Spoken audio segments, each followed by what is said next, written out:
Hello students, my name is Meenakshi. Welcome to my channel advance learning centre. आज हम discuss करेंगे UPSC EPFO part 4. इसमें हम 15 questions आगे डिस्कस करेंगे अकाउंट्स के. So first question is the standard format of journal does not include which of the following. ठीक है कि आपको कुछ ऑप्शन दिए हैं, उसमें से पूछा गया है कि जो जर्नल का फॉर्मेट है उसमें से कौन सा ऐसा जो है वो ऑप्शन नहीं है. सबसे पहले है assets column, second is date column, third option is description column and the last is amount column.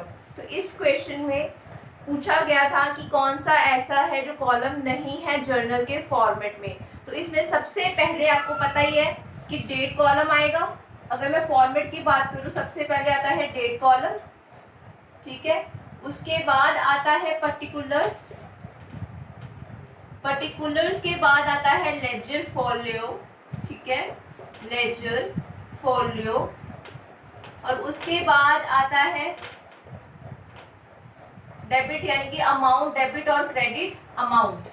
इसको डेबिट क्रेडिट बोलेंगे या फिर अमाउंट कॉलम्स. ठीक है, तो इसका मतलब कि डेट कॉलम भी है, डिस्क्रिप्शन जिसमें हम डिस्क्रिप्शन यानी कि पर्टिकुलर्स को हम डिस्क्रिप्शन कॉलम भी बोलते हैं. अगर आप मेरे जर्नल के चैप्टर में जाओगे तो उसमें प्रॉपर मैंने एक क्वेश्चन में उसका फॉर्मेट बताया है कि उसके फॉर्मेट में क्या क्या कॉलम, उससे आपको क्लियर हो जाएंगे. तो इसमें डेट भी है, पर्टिकुलर्स यानी कि डिस्क्रिप्शन कॉलम भी है, अमाउंट कॉलम भी है जिसको हम डेबिट क्रेडिट बोलते हैं. तो कौन सा कॉलम नहीं है? Assets column. So answer of this question is assets column. So next question, 62nd question is in which of the following order data is entered into journal. किस ऑर्डर में हम जर्नल में डाटा एंटर करते हैं? First is alphabetical order, second is numeric order, third is bullets order and the last is chronological order. तो हम जब भी डाटा जर्नल में एंटर करते हैं तो वो डाटा कैसे करते हैं, एंट्रीज कैसे पास करते हैं? Date wise. तो डेट वाइज डाटा एंटर करने को क्या बोलते हैं? Chronological order. ठीक है, तो answer of 62nd question is fourth option, chronological order. उसके बाद 63rd question, which of the following accounts will be credited if the company purchased building for cash. ठीक है, इसमें हम करेंगे कि अगर कोई कंपनी बिल्डिंग परचेज करती है फॉर कैश तो उस केस में एंट्री क्या आती है? जब भी कोई एंट्री पास करते हैं तो एंट्री क्या है? परचेज की है building, purchased building for cash. तो बिल्डिंग परचेज फॉर कैश में कौन कौन से सबसे पहले देखना है कि अकाउंट्स कौन कौन से आते हैं? तो वो आते हैं बिल्डिंग और कैश, बिल्डिंग और कैश. तो बिल्डिंग जो है ये क्या है? Real account. एसेट जितने भी है टेंजिबल एसेट्स वो किस में जाएंगे? रियल अकाउंट में. और कैश क्या है हमारा? Real account also. Real account का रूल क्या है? रियल अकाउंट का रूल है कि debit what comes in, credit what goes out. अब देखो बिल्डिंग भी रियल है, कैश भी रियल है. तो बिल्डिंग परचेज करेगी तो बिजनेस में बिल्डिंग एंटर हो जाएगा और कैश जो है वो गोज आउट हो जाएगा फ्रॉम द बिजनेस. तो यानी कि इसको हम डेबिट करेंगे बिल्डिंग को, क्योंकि that was comes in, debit what comes in, that's why building account जो है वो डेबिट हो जाएगा. और कैश जो है वो गोज आउट है from the business, goes out from business, that's why it will be credited. ठीक है, तो अगर उसने पूछा है कि अगर बिजनेस जो है वो बिल्डिंग परचेज करता है तो उस केस में क्रेडिट जो है वो किस अकाउंट को करेंगे? First option is capital account, second option is fixed assets account, third option is building account and the last option is cash account. तो इस क्वेश्चन का आंसर है D option, cash account.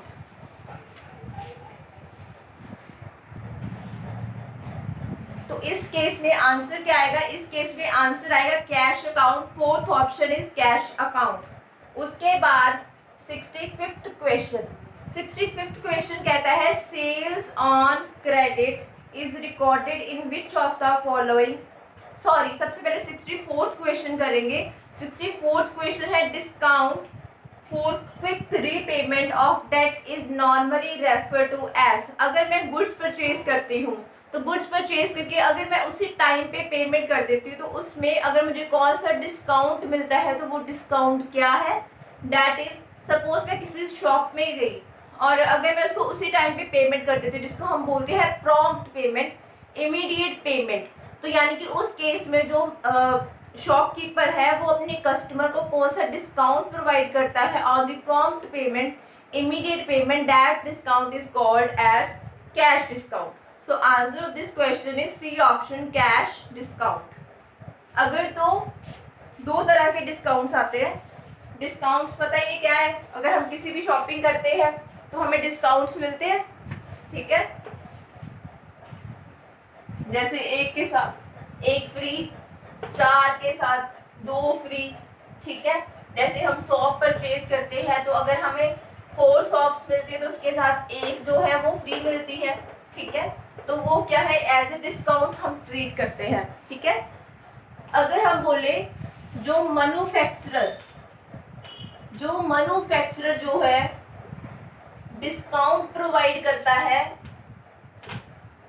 To the reseller, किसको provide करता है discount, to the reseller, उसको हम क्या बोलेंगे, उसको हम बोलते हैं ट्रेड डिस्काउंट, ठीक है, ट्रेड डिस्काउंट। और अगर मैं बात करूं अगर रीसेलर यानी कि जिसको हम शॉपकीपर बोलते हैं, रीसेलर जो डिस्काउंट प्रोवाइड करते हैं कस्टमर को ऑन दी इमीडिएट पेमेंट, ठीक है, कस्टमर को प्रोवाइड करते हैं ऑन इमीडिएट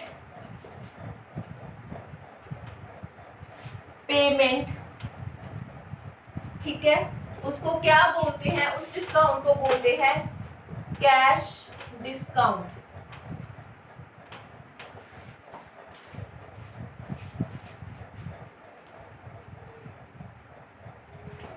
तो जो कैश डिस्काउंट है उसका मीनिंग क्लियर हो गया आपको, ठीक है। तो 64th क्वेश्चन का आंसर है सी ऑप्शन, कैश डिस्काउंट। उसके बाद 65th question, sales on credit is recorded in which of the following journal. Sale जो है वो क्रेडिट पे की है तो वो किस जर्नल में ऐड करेंगे वो पूछ रही है। सबसे पहले 1 बाय 1 जो ऑप्शन में जर्नल्स हैं वो मैं डिफाइन कर देती हूँ ताकि उसके ऊपर भी अगर आपको क्वेश्चन आए तो आप उसका भी आंसर जो है वो अच्छे से कर पाओ। सबसे पहले है purchase journal, first option is purchase journal. जो परचेज जर्नल है, जो परचेज जर्नल है,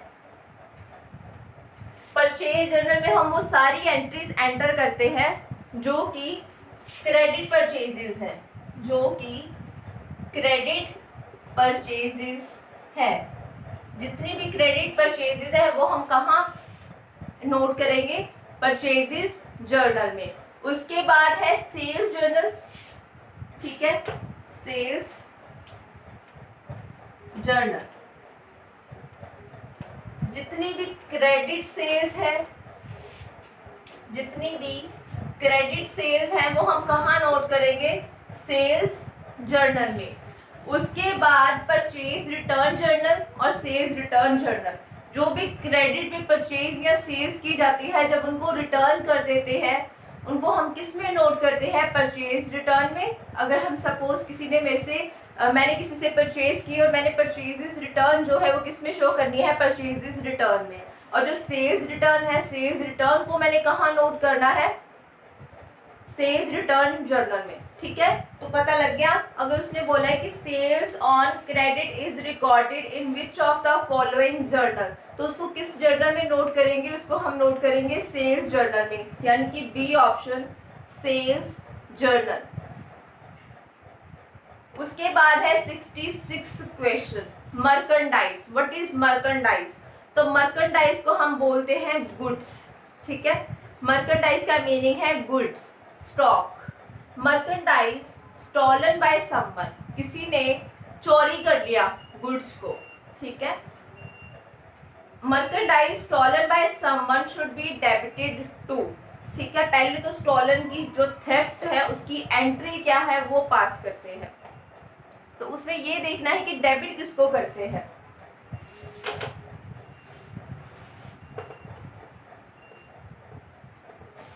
जब गुड्स थेफ्ट हो जाते हैं या स्टील हो जाते हैं उस केस में हम कौन सी एंट्री पास करते हैं, उस केस में लिखते हैं लॉस बाय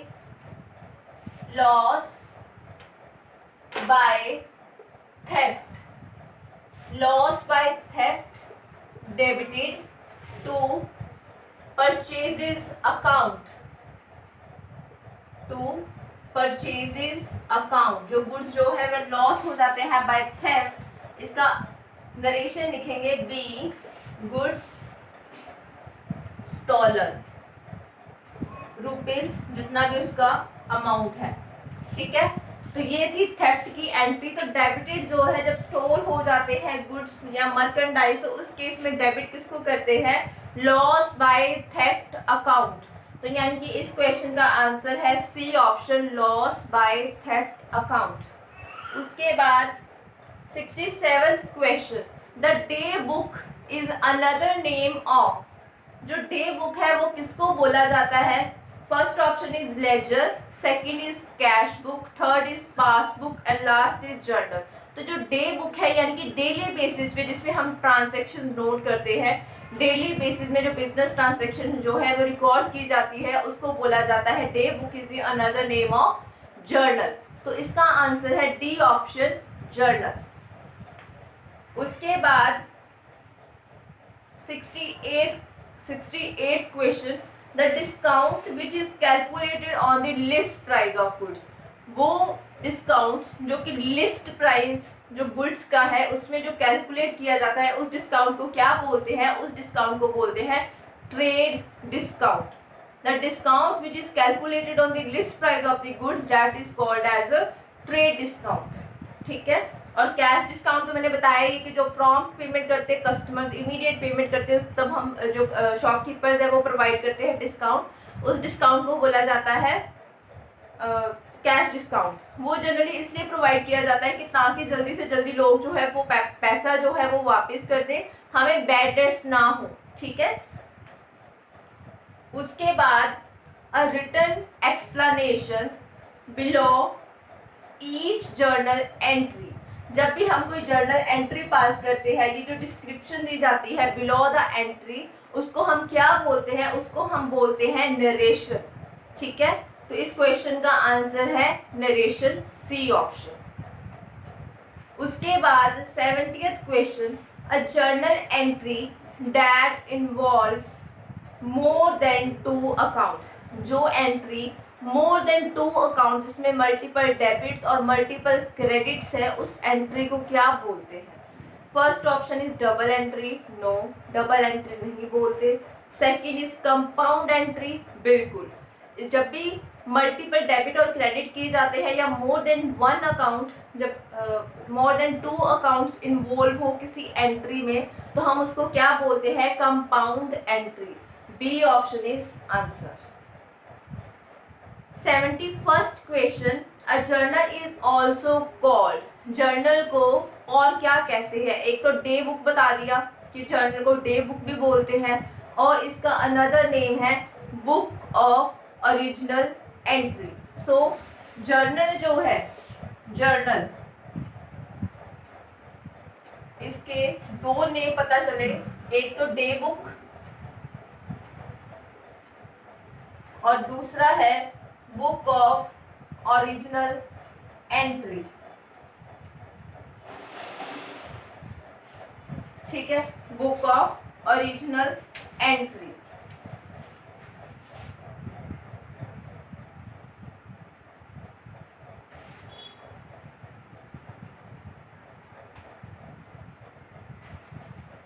उसके बाद 72nd क्वेश्चन,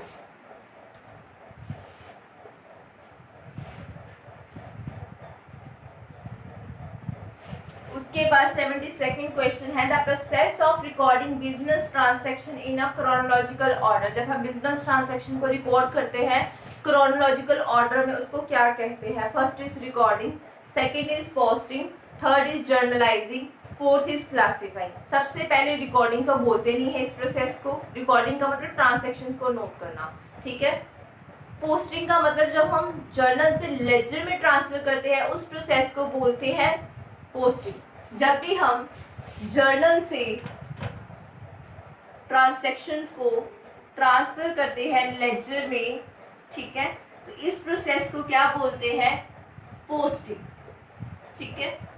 और जब भी जर्नलाइजिंग मींस जब भी ट्रांजैक्शन को रिकॉर्ड किया जाए उसको बोलते हैं रिकॉर्डिंग, ठीक है। और जिस प्रोसेस का मतलब जब हम जर्नल में ट्रांजैक्शंस को क्रोनोलॉजिकल ऑर्डर में रिकॉर्ड करते हैं, यानी कि ट्रांजैक्शंस को रिकॉर्ड करना इन अ क्रोनोलॉजिकल ऑर्डर, उस प्रोसेस को बोलते हैं जर्नलाइजिंग, ठीक है। तो इसका आंसर है सी ऑप्शन, जर्नलाइजिंग।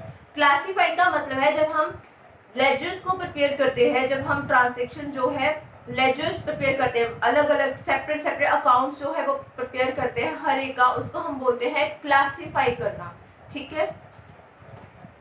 उसके बाद 73rd question, according to the rules of debit, ठीक है। ये क्वेश्चन थोड़ा डिफरेंट है काफ़ी, तो इसको जो है वो मैं अच्छे से एक्सप्लेन करूंगी, कहीं भी आप कंफ्यूज ना रहो। सबसे पहले एक चीज बता दूं, जो एसेट्स है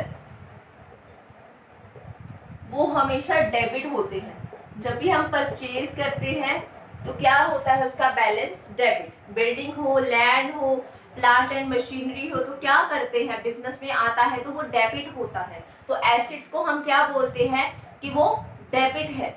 उसके बाद अगर मैं एक्सपेंसेस की बात करूं, अगर मैं एक्सपेंसेस की बात करूं, लॉसेस की बात करूं, कैपिटल की बात करूं, ठीक है, जैसे जैसे पॉइंट्स आते जाएंगे मैं उनके बारे में बताती जाऊंगी। अभी मेरे माइंड में यही चारों है, ठीक है।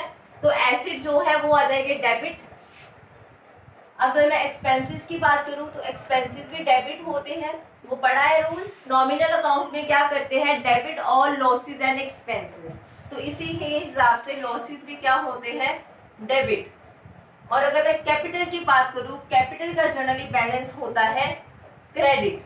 लेकिन अगर ओवरड्रॉ किया गया है, बिजनेस में से ओवरड्रॉ किया गया है या फिर लॉस ज्यादा है, तो उस केस में ड्यू टू लॉस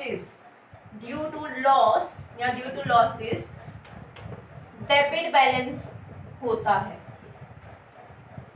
इन दोनों की वजह से कैपिटल का डेबिट बैलेंस भी हो सकता है, लेकिन जनरली जो है अदरवाइज कैपिटल का बैलेंस हमेशा क्रेडिट ही रहता है। लायबिलिटीज जैसे एसेट्स का डेबिट बैलेंस है, लायबिलिटीज का क्रेडिट बैलेंस है, ठीक है। अगर मैं बात करूं, ठीक है, ये तो पता चल गया, ये नोट कर लो, ये क्वेश्चंस आते ही है कि एसेट्स का डेबिट है, एक्सपेंसेस का क्या है, ठीक है, तो इसको नोट कर लो, पॉज करके वीडियो को इसको नोट कर लेना। उसके बाद चलते हैं इस क्वेश्चन के रिगार्डिंग बात करें। अब इस क्वेश्चन में जो बात की गई है वो की गई है एसेट्स के बारे में,